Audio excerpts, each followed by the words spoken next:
በጳጳሶች በፓትሪያርክ ተደብቆ ምዕመናን ይቅርታ ተጠይቆ ድጋሚ የተዘመረው መዝሙር ፕሮቴስታንታዊ ነው እያለን ነው። ለጥያቄ እንፈልጎታለን በሚል ምክንያት በህግ አካላቶች ተወስደዋል። ፓርላማው ክርስትና እንዳይሰበክ እንዳይመለክ ረቂቅ አዋጅ ገብቶለታል። $1000 የተከፈለው አዎንታ በርሲሳ ስሜን እያጠፋ ነው።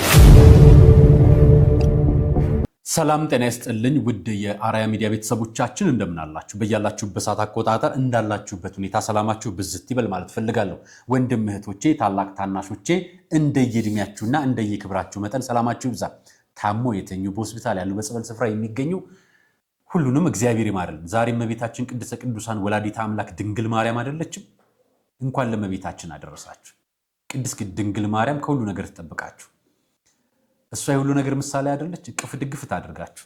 ሰላም ውድ የአርአያ ሚዲያ ቤተሰቦቼ እንደምን አላችሁ?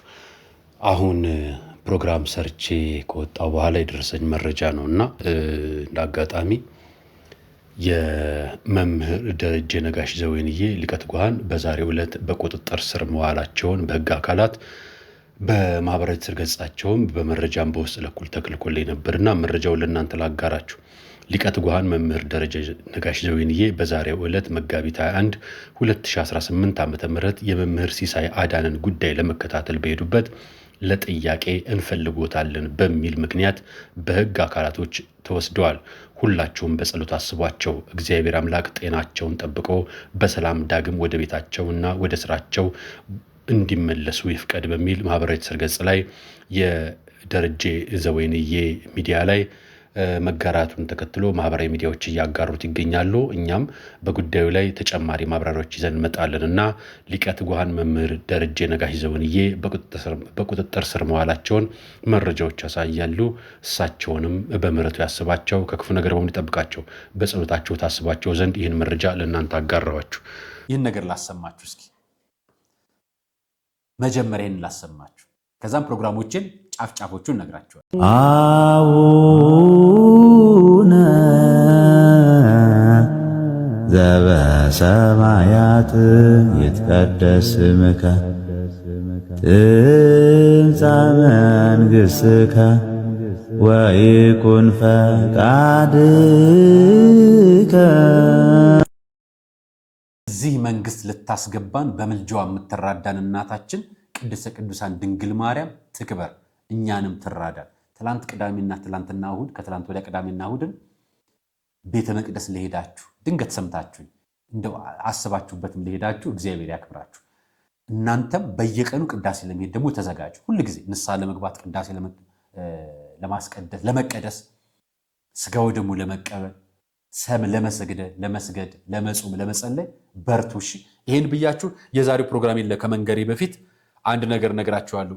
ፕሮግራሜ ከመግባት በፊት መምህር ዘበነ አንድ ነገር ነግሮናል፣ አቀርብላችኋለሁ። አነጋጋሪው አዎንታ በርሲሳ ዛሬ ደግሞ በረከትንና መምህር አብይ ይልማ ጋር ጉዳይ አለኝ ተብሎ ተመቷል። ጉዳዩ ከምን ጋር እንደሆነ አያይዤ አቀርብላችኋለሁ። ክርስትና መስበክ፣ ክርስትናን ማምለክ፣ መጽሐፍ ቅዱስ መያዝ፣ ስለ ኢየሱስ መስበክ እንዲከለከል በህግ ረቂቅ አዋጅ ለፓርላማው ቀርቧል። ክርስትና በአደባባይ ልትከለከል ነው። የት ምን ቦታ አስረዳችኋለሁ። ሌላኛው ሰይፉ ፋንታሁን ዛሬ ጥሩ ነገር ሰራ። ዛሬ ጥሩ ነገር በነገራችን ላይ በጣም ብዙ ጊዜ ይሰራል። ይሄኛው ጥሩ ነገር ደግሞ በተለይ ሲንግል ማሞችን የሚያበረታቱ ብዙ ሰዎች ወጥተው ሲናገሩ ሰምተናል። ዛሬ ደግሞ ሲንግል ማምነትን እማታበረታቷ ጀግናዋን አርቲስት ይዟት መጥቷል። ስለሱም ማቅረብላችሁ ይኖረኛል። ሌላኛው ደግሞ ኮሜዲያን እሸቱ መለሰ ትግል ጀምሯል። እናየዋለን። ምን አይነት ትግል ጀመረ? አብረን እናያለን። አባ ገብረ ኪዳን አልቅሰዋል። ያስለቀሳቸውን ጉዳይ አብረን የምናየው ይሆናል። አርአያ መካሻ ነኝ ፕሮግራም አዘጋጅቼ የማቀርብላችሁ። ፕሮግራማችን ስለምትከታተሉ አመሰግናችኋለሁ። በዚህ አጋጣሚ የፊንቴክ ሰዎች ታስረው ሰምታችኋል አይደል? እኔ ደግሞ አንድ ነገር አሳያችኋለሁ። አንድ ነገር ላሳያችሁ። የማሳያችሁን ጉዳይ ልንገራችሁ። መጀመሪያ ቀድሜ የሰው ልጅ ቤት ያስፈልገዋል። የሰው ልጅ መኪና ያስፈልገዋል። የሰው ልጅ መንቀሳቀሻ የሚሆን ስራ ያስፈልገዋል። የሰው ልጅ ህይወት ያስፈልገዋል። ህይወት ሲኖር ከሰው ጋር መግባባት፣ መስራት፣ መብላት፣ መጠጣት፣ መንቀሳቀስ ይጠበቅበታል። ለዚህ ደግሞ ማረፊያ መጠለያ ይፈልጋል። ዝንጀሮ እንኳን መቀመጫዬን ብላ የለ።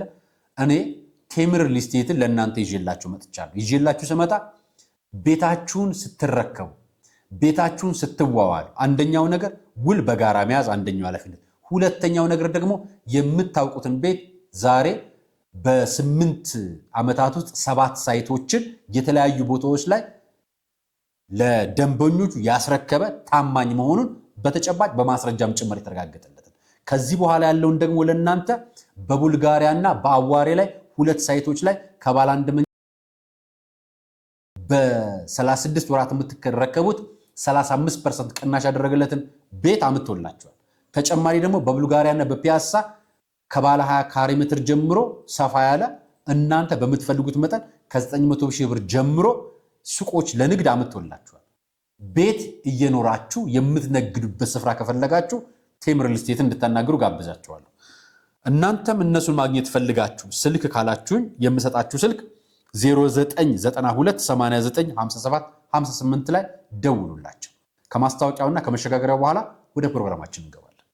የአፍሪካ ህብረት አቅራቢያ በሆነችው ቡልጋሪያ ላይ ቅንጡ ሞሎችን ከቴምር ፕሮፐርቲስ ግራውንድ ፕላስ 15 በሆነው የንግድ ሱቅ 4ኛና 5ኛ ፎቅ ላይ በ900 ሺህ ብር ቅድመ ክፍያ በ3.9 ሚሊዮን ብር ጠቅላላ ክፍያ፣ 3ኛ ፎቅ ላይ በ1.3 ሚሊዮን ብር ቅድመ ክፍያ በ4.5 ሚሊዮን ብር ጠቅላላ ክፍያ፣ 2ኛ ፎቅ ላይ በ2 ሚሊዮን ብር ቅድመ ክፍያ በ5.2 ሚሊዮን ብር ጠቅላላ ክፍያ፣ 1ኛ ፎቅ ላይ በ2.5 ሚሊዮን ብር ቅድመ ክፍያ በ6.5 ሚሊዮን ብር ጠቅላላ ክፍያ፣ ግራውንድ ፍሎር ላይ በ3.5 ሚሊዮን ብር ቅድመ ክፍያ በ9 ሚሊዮን ብር ጠቅላላ ክፍያ የንግድ ሱቆችን ይዞላችሁ ቀርቧል። ሱቁን በ24 ወራት ውስጥ የሚረከቡት ሲሆን የመኖሪያ አፓርትመንቶችን እዛው በመሃል ቡልጋሪያ ከባለ 1 እስከ ባለ 3 መኝታ አሊያም የቤተ መንግስት ጎረቤት በሆነችው አዋሪ ላይ ባለ 2 እና ባለ 3 መኝታ አማራጮችን ከ35% ልዩ ቅናሽ ጋር ይዞላችሁ ቀርቧል። ለበለጠ መረጃና ለሳይት ጉብኝት ታች ባለው ስልክ ይደውሉ።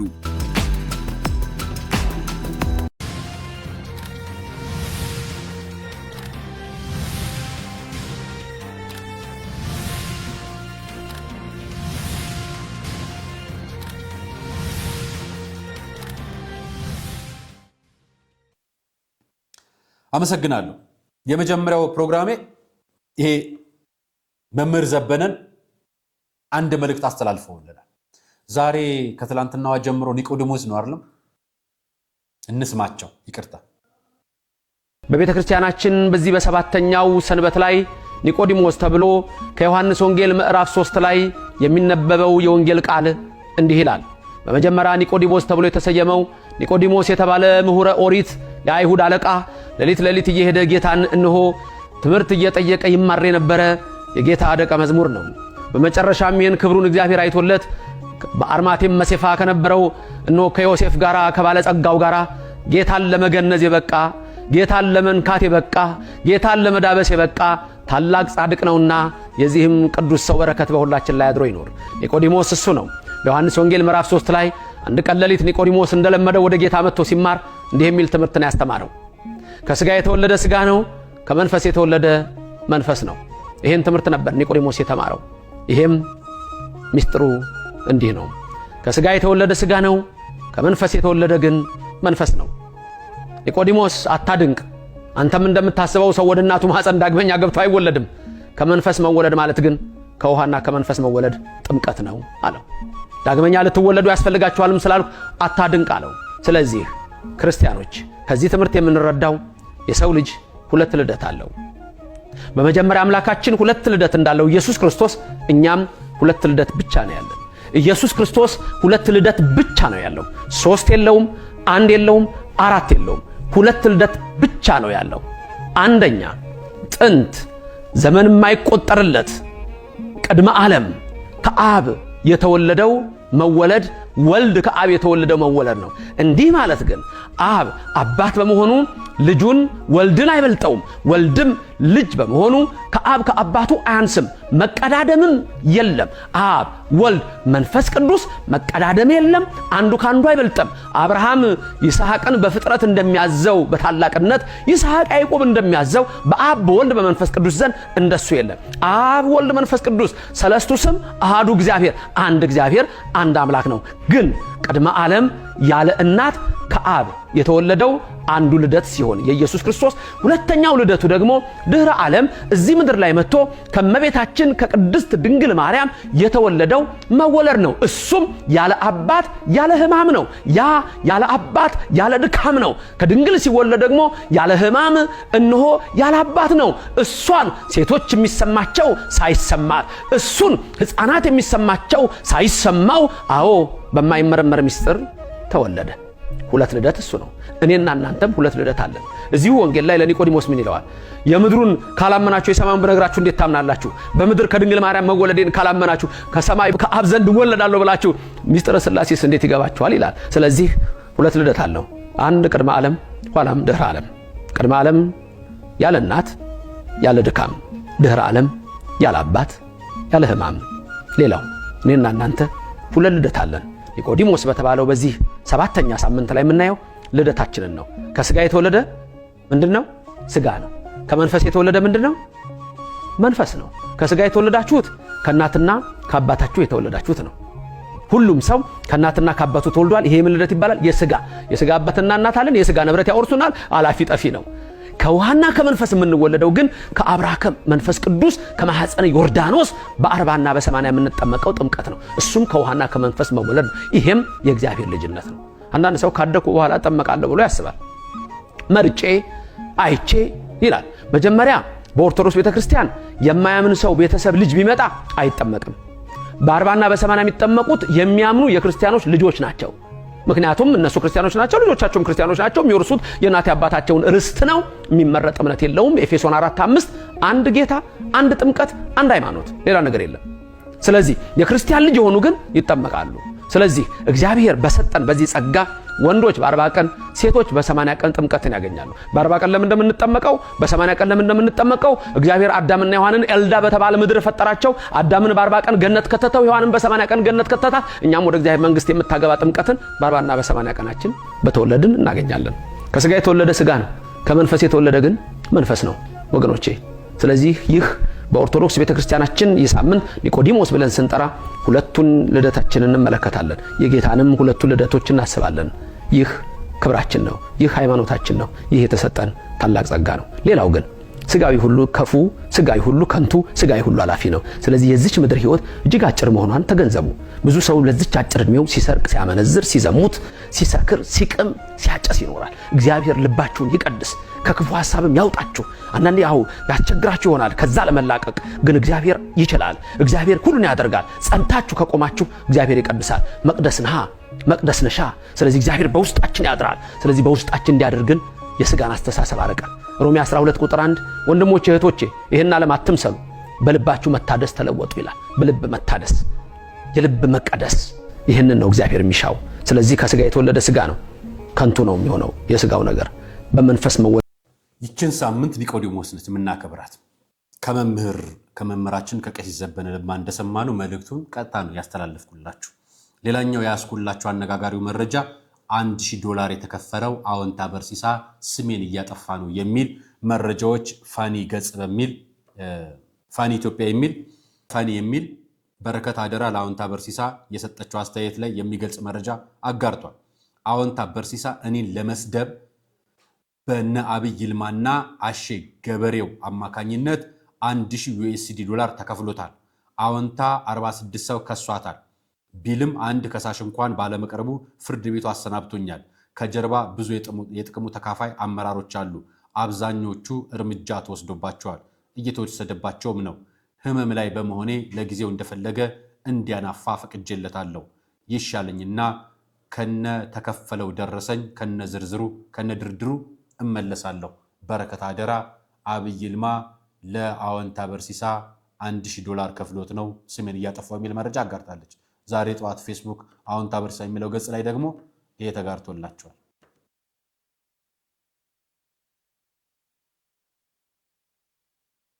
ይህንን ዜና እኔ ካልነገርኳችሁ ማንም የሚነግራችሁ አይመስለኝም። በቅጽል ስማቸው በረከት ገበሬዋ፣ በሙሉ ስማቸው በረከት ወርቁ አደራ የተባሉት ግለሰብ ባለፈው ቅዳሜ በቁጥጥር ስር ውለው ምርመራ የተደረገባቸው ሰማችሁ። እንግዲህ እኚህ ግለሰብ በተለያዩ ጊዜ ስለሳቸው ባወጣሁት መረጃዎች ላይ እንትን ስል ነበር፣ ስሟገታት ነበረ። ትክክል አይደለም፣ የሌብነት ተግባር ውስጥ ነች ያለችው ብዬ በቀለም ትምህርት ቤት ጋር ያላት ሪሌሽንሽፕ አስመልክቼ በማንጋርድ ቴክኖሎጂ በአዲስ አበባ ተለጣፊ ሱቆች የተለያዩ ኦሮሚያ ኢንቨስትመንት ኮሚሽን ጋር አካባቢ ያላትን የማጭበርበርና ነገሮችን በትክክል ማጭበርበር የሚባለው በህግ አግባብ ነው መታየት ያለበት። እንደዚህ እያደረገች እንደነበረች ብቻ የስሟገታት ነበረ። ዛሬ ያ ሙግቴ ፍሬ አፍርቶ የሚመለከተው አካልም ሰምቶን ለምርመራ ትፈልጋለች ተብላ ተይዛለች ነው የምላችሁ ወገኖቼ። በዚህ አጋጣሚ ማስተላለፍ ለእናንተ በተለይ ለተበላችሁ ሰዎች፣ በእሷን ጨምሮ በተለያዩ ሰዎች የተበላችሁ ሰዎች መፍራት መፍትሄ። ይህን መረጃዎች አጋርቶ ነበር። አሁን ዛሬ ድጋሚ ጠዋቴን መረጃ አጋርቶታል።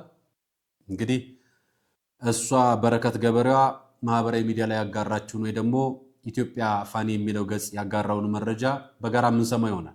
ሰሞኑን የማህበራዊ ሚዲያ መነጋገሪያ ከሆኑት አጀንዳዎች መካከል እነዚህ አወንታ በርሲሳና ሌሎች ወንድሞች እያወጡ ያሉትና በተቋማት መጨበርበር፣ ህግ በመጣስ በሌሎች ጉዳዮች ላይ ሰፋፊ መረጃዎችን እየነኩ እንደሆነ እናያለን።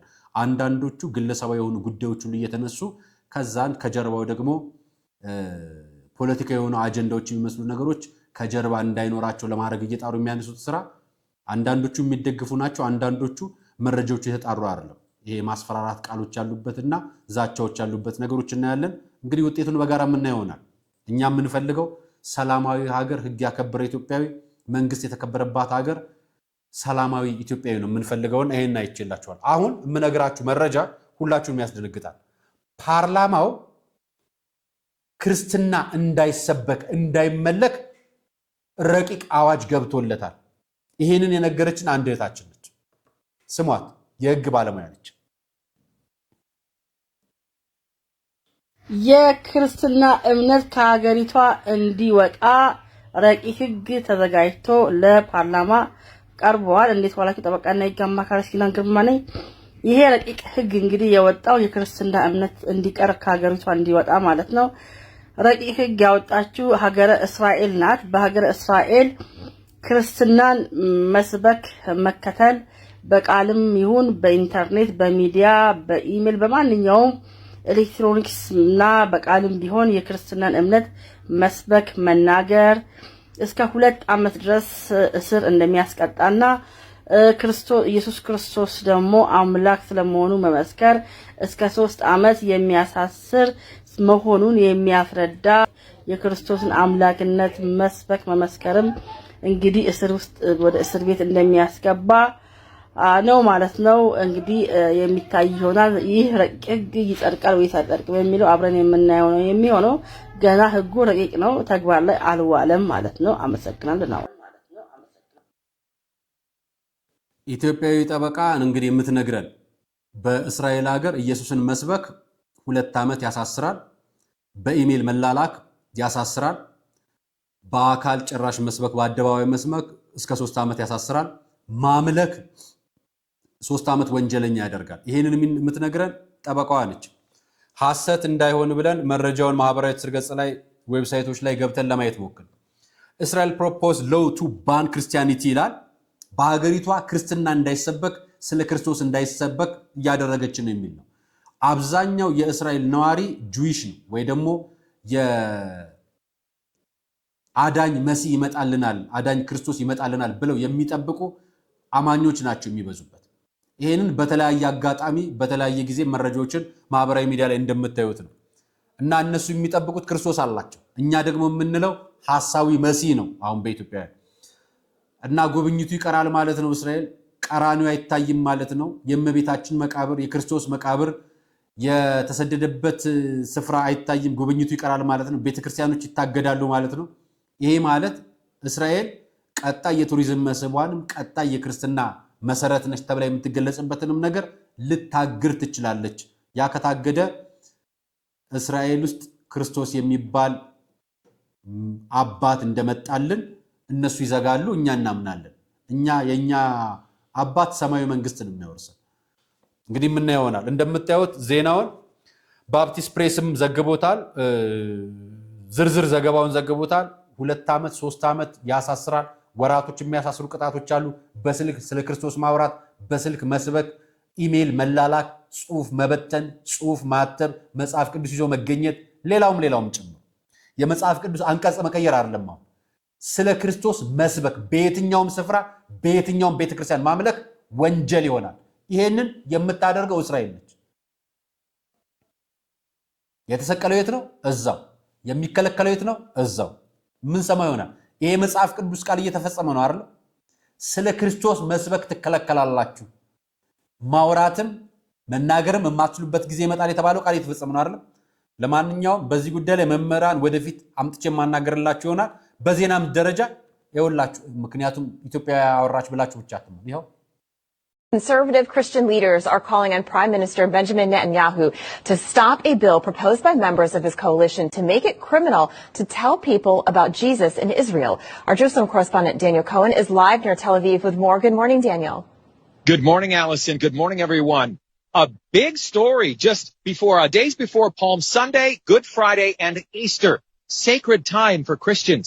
2 ultra-Orthodox members of Prime Minister Netanyahu's coalition have introduced a bill that would punish believers for sharing the gospel of Jesus with prison time.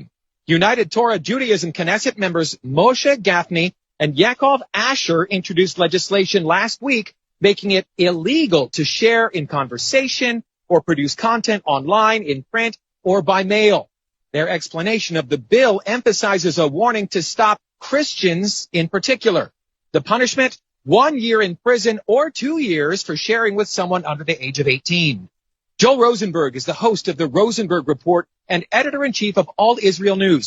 He's also a Jewish follower of Jesus. Obviously, Jewish people don't agree with Christians, evangelicals or others, about who Jesus is, right? We all know that there's a theological difference. But evangelical Christians and other Christians have been so supportive of Israel and the Jewish people. So to silence, to muzzle, and gag even Israelis like myself and others to say, you can't... ክርስትና ማምለክ ሊከለከል ነው። በማስረጃ ነው የምነግራችሁ። ሌላኛው የምመጣላችሁ መረጃ ደግሞ ሰይፉ ፋንታሁን አንድ እናት አምጥቶልናል። ጎበዝ እናት። ሙሉን ንግግር ከሷ እንስማው። አርቲስት ነች በነገራችን። መግባባት እኔ እና እሱ ጋር ብዙም ጸብ የለም፣ ግን አንዳንድ ጊዜ ከባድ ነው። በመሃል ሶስተኛም ወገን ምናምን ሲገባ ከባድ ነውና አልተግባባንም። ግን ፍቺ ቶሎ አላረኩ። 4 ዓመት እናቴ ቤት ሆኜ ፊርማ ሳልቀድ ሊመለስ ይችላል ሊመጣ ይችላል ብዬ ጠብቄያለሁ። እና አንዳንድ ጊዜ እስከ መጨረሻ የሆነ ነገር ስታስጨርስ ወይም እስከ ጥግ ድረስ ስትሞክር አይቆጭህም ስትወስን። አንዳንዴ አማራጭ ሳይኖር ወይም ደግሞ መፍትሄ ይሆናል ፍቺ ለመኖር ለመቆየት ለልጄ ምርጫም ባልለው በቃ ግዴታ ሆነና ከ4 ዓመት በኋላ ተለያየን። ከዛ በኋላ ልጄን እያሳደግኩ ነው። ልጄ አሁን የ10 ዓመት ልጅ ሆናለኛለች። እናቴ ያለች እግዚአብሔር ያሳደገ። አሁን ጋብቻን በተመለከተ ብዙ ወጣቶች አሉ። እዚህ ቅድም እንደውም ስናወራ ነበረ ማለት 9 ጊዜ ለካ እንደ ቁረጥ ነው ማለት ይሄ ዝም ብለህ ባንዴ የምትገባበት አይደለም። ትዳር አንድም ከሱ ነው የፈላጊውም ደግሞ ጥረት ያስፈልጋል። እዚህ ብዙ ላጤዎች ያለውና ካንቺ ተነስተሽ ምክንያቱም በትዳርሽ ፍቺ ምክንያት ወላጅናትሽ በጣም ታሞ ጭንቀት ውስጥ ሁሉ ገብተው ነበር። በትክክል አሁን ደህና ናቸው? እግዚአብሔር ይመስገን አሁን ደህና ናቸው። ደህና ናት። ምንድነው ጭንቀታቸው የነበረው? ሰይፍዬ በጣም ከባድ እኮ ነው የኛ ሀገር ማህበረሰብ። እኔ አሁን ለምሳሌ ተፋትቼ ከመጣሁ በኋላ ወይም ተለያይቼው ፊርማ አልቀደድኩም፣ ግን መጥቼ እናቴ ቤት ስገባ ማህበረሰቡን እንደ ሌባ ሸሸግ ነበር መግባት መውጣት እንደ ልቤ። ለምን እጠየቃለሁ፣ ምን ትሰሪያለሽ እዚህ ልትባል ትችላለህ። አንዳንዴ ሰው ገብቶትም እኮ ይጠይቃል። ገብቶትም ህመምህን ገብቶትም ነካ ነካ ደህና ነው ባለቤትሽ ይሉሃል። ያስታውቃል እኮ አብረንም እንዳልሆነ ምናምንና እናቴ በጣም ጭንቀታም ናትና ከዛ በኋላ ነው የስኳር ህመምተኛ የሆነችው። ምክንያቱም ብቻዋን ያሳደገችን አባቴ በ10 ዓመቴ ነው የሞተው። እናትና አባቴ በትዳር አብረው ቆይተው ሞት ነው የለያቸው። እኔ ፍቺን አላቀው በቤተሰቦቼ ነው የምልህ። ከዛ ለብቻዋ የሴት ልጆች እንዳንባል የተማረች ናት፣ ኮሜርስ ግራጁዌት ያደረገች ናት፣ በአካውንቲንግ በጣም ብዙ ቦታ የሰራች ናት። አባቴ ከሞተ በኋላ ራሱ የሚገርም ማግባት የምትችልበት እድሜ ነበር፣ ግን አላገባም ብላ በእኛ በእምነታችን በኦርቶዶክስ ስጋው ደግሞ ተቀብላ ለብቻዋ እኔና ወንድሜን ታናሽ ወንድሜን ለብቻዋን ያሳደገችንና ይሄንን ውለታ በእንደዚህ መክፈሌ ያመኛል። እኔ ግን ደግሞ ፈልጌው አይደለምና እሷም የኔ ጭንቀት አመማት። የሆነ 1-2 ዓመት ልክ አልነበርኩም። እኔ ጓደኛ አላገኝም፣ ከቤት አልወጣም። ስትረስ በቃ ይሄ መፋታትሽ እኔን ጭንቀት ውስጥ ከተተኝ። ሰው ምን ይለኛል፣ ጓደኛ ምን ይለኛል። ብዙ ሰርጌ ትልቅ ነበር። ሰው ምን ይለኛል፣ በቃ ሰው ምን ይለኛል፣ እናቴን ሰው ምን ይላታል፣ ዘመድ ምን ይላታል፣ ጎረቤት ምን ይለናል የሚል ፍርሃት ነበር። አንዳንዴ አንተ አክሴፕት ያላረከውን ጉዳይ ለሰው ማስረዳት ከባድ ነው። መጀመሪያ አንተ አክሴፕት አድርገው ነው ከዛ ለሰው የምታስረዳው። እኔ አልተቀበልኩትም መፋታቴን ረጅም ዓመት። ከዛ ለሰው ማስረዳት ደግሞ አልችልም። ሰው ደግሞ ይጠይቃል። አሁን ራሱ ምን ነው ብቻዋን ቀርቻ ትደግሚም እንዴ እና ጥያቄው በቃ የህዝቡ ጥያቄ ወይም ሰው ምን ይለኛል በቃ የኖርንበት ቋን ነው አኗር። እናቴ በዛ ነው በቃ እኔ ስጨነቅ ስታይ እሷም አብራ ስትጨነቅ ያው እንደ እድሜዋም ስላለ ከፍ ያለችም ስለሆነች ብዙም ባይሆን እንደ እድሜዋ በቃ ጭንቀት ያዛት እና ስኳር ያዛት። አሁን እንዴት ነው ስኳር ነው? መድኃኒት መውሰድ ጀመረች። አሁን ደህና ናት። ያው ትለማመደው የለ እስክንለማመደው እኮ ነው ሁላችንም ህይወት። ከዛ በኋላ በቃ ወደ ስራዬ ተመለስኩ። ስራዬን ሁሉ አቁሜ ነበር ረጅም ጊዜ። ስለዚህ ድባቴ ስሜት ውስጥ ነበርሽ? 2 ዓመት ከምናምን ልጄ ኦልሞስት 3 ዓመት እስኪሆናት ድረስ ማለት ነው። በጣም አስቸጋሪ ነው ማለት እንዳልሽው በጣም በልዩ ሁኔታ የተደረገ ሰርግ ነው። ያ ሁሉ ሰው መጥቶ አጨብጭቦ ጨፍሮ ሄዷል እና መለያየትን ስታስቢ ለዚህ ሁሉ ሰው መናገሩ ይከብዳል ነው። ይሄ ሁሉ ሰው ሲያሽሟጥጥ ሲያኝክሽ ሲያማሽ ነው የሚታይሽ። በቃ ከኔም አልፎ ደግሞ እናቴን በቃ ምን ይላታል ሰው ጎረቤት ምን ይላታል ብዬ ጨነቅ ነበርና የኔ ጭንቀት እሷን ያስጨንቃታል። አሁን ላይ ሆነሽ ስታዩ ጭንቀትሽ አግባብ ነበረ? ትክክል አልነበርኩ። ምክንያቱም በቃ መቀበል ነበረብኝ። አንዳንዴ ፈልጌ አይደለም ብዙ ታግያለሁ አይደል። በቃ እግዚአብሔር እኮ የመረጠው በቃ ይሄ ነው። እግዚአብሔር ፍቺም ባይደግፍም ግን አንዳንዴ ደግሞ በቃ ይሄ ይሆናል የኔ ህይወት እና አንዳንዴ በፈለከው መስመር ማትሄድ አይደል። አሁን ብዙ ጊዜ ብዙ ሰው እኮ በፈለገው ሙያ አይደለም አይደል ተሰማርቶ የሚኖር በሙያም ደረጃ። ስለዚህ ግን ምን ማድረግ ነው በቃ አክሴፕት ማድረግ። እኔ ምንድነው ቶሎ አክሴፕት አለማድረጌ መቀበል አቃተኝ። ስገባ ወደ ትዳር ስገባ ለጭንቅላቴ ውስጥ 1% ፍቺ አልነበር። ያኔ ጉዳይ መሰለኝ። ምናልባት እድሜም ነው ልጅነት 20ዎቹ መጀመሪያ ነኝ። በጣም ማለት አንዳንዴ ልክ አይደለም እድሜም ይወስናል። ልጅሽን የማሳደጉ ነገር ላይ ነው ያለሽው እንጂ ለሌላ የፍቅር ህይወት ወይም ደግሞ ጋብቻ ዝግጁ አይደለሽ። ስራዬን እየሰራው ልጄን እያሳደግኩ ነው። ግን እግዚአብሔር ፈቅዶ ምንም አይነት ይሄ መልካም ነገር የሚባል ነገር ከመጣ ግን ወደ ኋላ አልልም። ምክንያቱም አሁንም የሚገርም ሰይፍሻ ውስጤ ይሄ ሚስት መሆን እና ባለትዳር መሆን እና ልጆች መውለድ በጣም ነው የምፈልገው።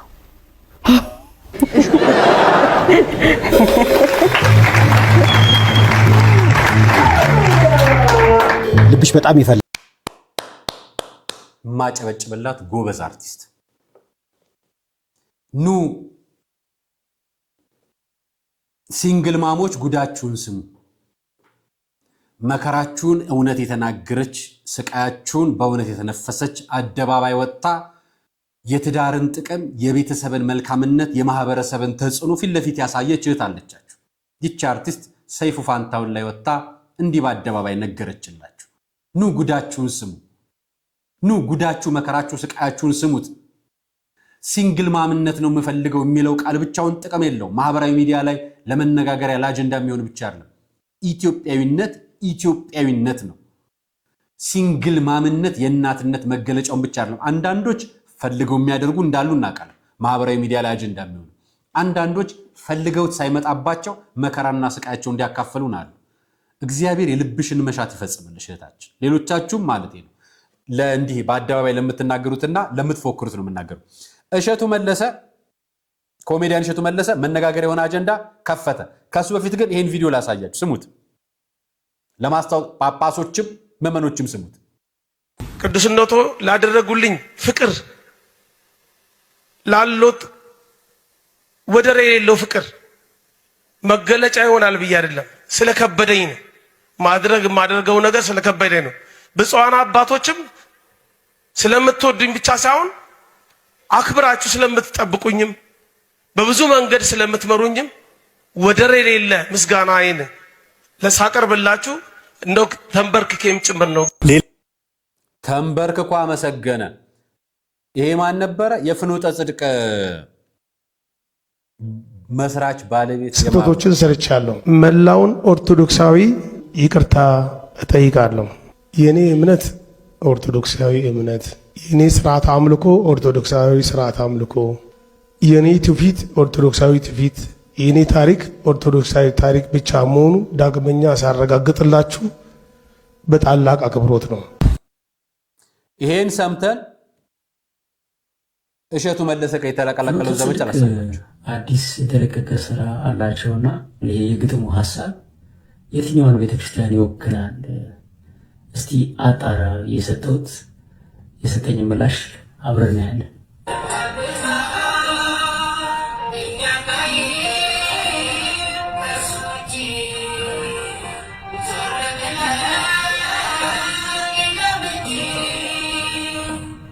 ይህን ግጥሙን በኖትቡክ ላይም እዚህ ጋር በሌላ ላይ ግጥሙን ለብቻው ኮፒ አድርኩት። ከዛ በኋላ እዚህ ጀምናይ ላይ መጥቼ ግጥሙን ሰጠሁት ማለት ነው። ጽሁፉን ይወት ራሳችሁ ካሜራውን አዙሬ ላሳያችሁ። ሰላም። ይሄ ያቀረብከው የመዝሙር ግጥም በግልጽ የሚያንጸባርቀው የፕሮቴስታንት ወንጌላዊት ቤተክርስቲያን አስተምህሮን ነው። በመዝሙሩ ላይ እኛም ከሱ ዞር ብለን ሌላ ማናይነን ይላል። ማብራሪያ የፕሮቴስታንት አስተምህሮ ማዳንም ሆነ አምልኮ በኢየሱስ ክርስቶስ ብቻ መሆኑን አጥብቆ ያስተምራል። በመዝሙሩ ላይ ከእርሱ ዞር ብለን ሌላ ምንም አናይም ማለቱ የቅዱሳንን የመላእክትን ወይም የማርያምን ምልጃና ተራዳኢነት ኢንተርሴሽን ኦፍ ሴንትስ ላለመቀበል የሚዘመር መዝሙር መሆኑን ያሳያል። ሁለተኛ፣ በመዝሙሩ ላይ አልደገፍም በሰው ትከሻ ከንቱ ነውና የማይሆን መሸሻ ይላል። ማብራሪያው በፕሮቴስታንት አማኞች ዘንድ በሰው ትከሻ አልደገፍም የሚለው አገላለጽ ሌሎች አማላጭ ቅዱሳንን በስጋ የነበሩትን ትተን መሸሸጊያችንና መታመኛችን ክርስቶስ ብቻ መሆን አለበት ለማለት የሚጠቀሙበት ነው። በመዝሙሩ ላይ ፊተኛው ኪዳን ነቀፋ ባይኖረው ለሁለተኛው ስፍራ ባላስፈለገ ይላል። ይህ ቀጥታ ከዕብራውያን 8:7 የተወሰደ ቃል ነው። የፕሮቴስታንት አስተምህሮ አዲሱ ኪዳን የክርስቶስ ሞትና ትንሣኤ የብሉይ ኪዳን ስርዓቶች ለምሳሌ እንደ ታቦት፣ መስዋዕት የመሳሰሉትን ሙሉ በሙሉ እንደሻረ ያስተምራል። በኢትዮጵያ ኦርቶዶክስ ተዋሕዶ ቤተክርስቲያን ግን የብሉይ ኪዳን ስርዓቶችን በተለይም ታቦትን በአዲስ ኪዳን መንፈሳዊ ትርጉም ሰጥታ ታስቀጥላለች። ይህ የመዝሙር ስንኝ ብሉይ ኪዳናዊ ትስስሮችን በመተቸት አዲሱ ኪዳን ኢየሱስ ብቻ ይበቃል ለማለት የቀረበ ነው።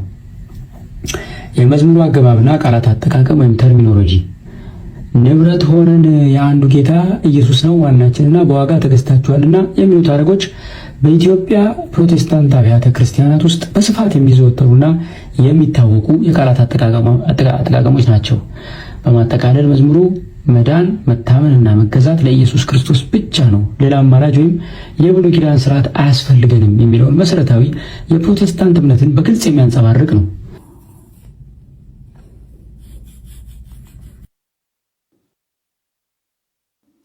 የፍኖተ ጽድቅ መዝሙርን ተንትኖ በኤአይ አረጋግጦ ማስረጃ አድርጎ ምን ለማለት እንደተፈለገ ከምን አንጻር እንደተደረገ ያቀረበው በጳጳሶች በፓትሪያርክ ተደብቆ ምዕመናን ይቅርታ ተጠይቆ ድጋሚ የተዘመረው መዝሙር ፕሮቴስታንታዊ ነው እያለን ነው ወንድማችን ኮሜዲያን እሸቱ መለሰ። እኛም ደግሞ አቀርብላችሁ በነገራችን ላይ አሁን አብይ ጾም ሊጠናቀቅ ነው። አንድ ሳምንት ብቻ ቀርቶታል። ቀጣዩ የአብይ ጾም ዓርብ ዕለት የስቅለት ዕለት ሌላ አነጋጋሪ መዝሙር ወይ ሌላ ጳጳስ አውደ ምሕረት ላይ ወጥቶ እንዲናገርና እሱ መነጋገሪያ እንዲሆን ይጠበቃል። ከስቅለት በላይ አጀንዳ የለንም። ከክርስቶስ በላይ አጀንዳ የለንም ሁላችን። እና አሁን ሰሞኑን መነጋገሪያ መሆን የጀመረው የአብይ ጾም አጋማሽ ላይ ሲደርስ ጀምሮ ይህ አጀንዳዎች መምጣት ጀምረዋል። ቀድመን እኛ እንናገራለን። ዋናው አጀንዳችን የክርስቶስ ትንሣኤ ነው እያከበርን ያለነው። አብይ ጾምን እየጾምን ያለነው ትንሣኤውን ትንሣኤ ነው የምናከብረው። በጳጳስ የተሸፈነ በፓትሪያርኮች የተሸፈነ መንበር ፓትሪያርክን በማሞገስ ምዕመናንን በማወደስና ይቅርታ በመጠየቅ በሐሰት ድጋሚ የቤተክርስቲያናችንን አጀንዳና ሌላ ነገር ይዞ መጥቶ መነጋገር ይሆናል። የመጨረሻው ማቀርብላችሁ አባ ገብረ ኪዳን አልቅሰው አስለቅሰውናል። ስሟቸው።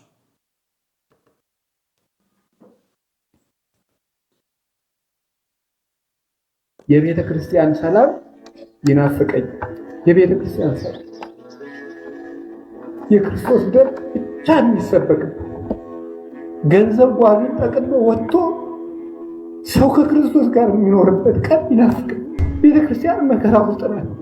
በገንዘብ ሰው ይታረዳል፣ በገንዘብ ካህን ይሸጣል። እንዴት ነው የምናደርገው? በክርስቶስ ቤት ውስጥ እሱ ደሙን ያፈሰሰለት ሰው ይታረዳል፣ ይገደላል፣ እየተሰደደ። እኛ እኮ ከቤተ ክርስቲያን ውስጥ የቆምን ይመስለናል እንጂ ስደተኞች ነን። እና አባቶች ልናስብ ይገባል። ሁሉ እንደሆነ ያልፋል። የበላም እንዳልበላ ይሆናል፣ የለበሰም እንዳልለበሰ ይሆናል። ነገ ክርስቶስ ሁሉንም እንደስጦ ያሰጠዋል። እኔም ብለው ይሄንን ክርስቶስ ለቤተ ክርስቲያን ይዞላት የመጣ ነገር የይቅርታ ደም ነው። ዓለም የሚቀድስ ደም ነው የመጣው። ለቤተ ክርስቲያን ሰላም እንስጣት። ቢያንስ ከየሜዳው ሰብስቦ ያጠራቀመን እሱ ችሎ ተሸክሞን ያለ እሱ። ቀለም ብናጓድል፣ ቅዳሴ ብናጓድል፣ ስርዓት ብናጓድል፣ ንጽህና ብናጓድል የቻለን የተሸከመን እሱ። ቆርሳችሁ አጉርሱልኝ፣ ቀዳችሁ አልብሱልኝ አለ። ለምዕመኖች የሚሰጣቸው የራሱን ስጋ ነው። ምዕመናን የእኛን ገፈታ ነው እየቀመሱ ያለ። አንድ ልብ እንዳለን አይታወቅም። ምን ይደረግ? አልተማርም፣ አናውቅ። ተምረን እናጠፋለን ሁላችን። ትልቁ መከራ ያለው እኛ ቤት ውስጥ ነው። እኔ ማንንም አልጠይቅም። በቃ የቤተ ክርስቲያን ችግር ያለው እኛ ቤት ውስጥ ነው። ሃይማኖት የሌላቸውን ሰዎች እኔ አልወቅስም። እኛ ቤት ውስጥ ነው ያለው። የእኛ የሹመት ፍቅር መቻብቅቶ ነገር ካተን ደግሞ እንደው ቁጭ ብንልና እንደው ወይ በቃ ወይ ምዕመናን ዝም ብለው ባለ ሹመቱም ያልፋል፣ ሁሉም ያልፋል፣ ፉክክሩም ያልፋል፣ በዘመድ መታጀቡም ያልፋል። የሹመት ባህሪያቱ የፖለቲካ ባህሪያቱ። እኛ የክርስቶስ ባሪያዎች ነን። እኛ የክርስቶስ መንግስት ሰራተኞች ነን። እኛ የፖለቲካ ባህሪ አይደለም። በቃ አይደለውም እንዴ ክርስቲያን ተገደለ ሲባል ስቀት እንኳን አይደለም። ሞተ? ስንት ሰው ነው የሞተ? 10። ለዚህ ሲጋራ የሚያጨሰው፣ ጎዳና የወደቀው፣ የታሰረው፣ በሱስ ይዞ የሚንጓለለው በፍጹም ማን ያስባል? ጳጳስ ቢሮ ቁጭ ብሎ የሚውል አይደለም። ጳጳስ ማናጀር አይደለም። ጳጳስ ስራ አስኪያጅ አይደለም። ሌባ አይደለም። በምዕመናን ደም ተስማምቶ እንጀራውን የማያከማች ምዕመናንን እየሸጠ የማይበላ ቤተክርስቲያንን አስይዞ የማይደራደር በጥቂቱ የታመነ ለመናገር የፈለገ ነገር ባይና በሰማ እኔ ጳጳስ በስብከት ቀርቶ በምንም ለመሳደብ አፌ የማይደፍር ለዚህ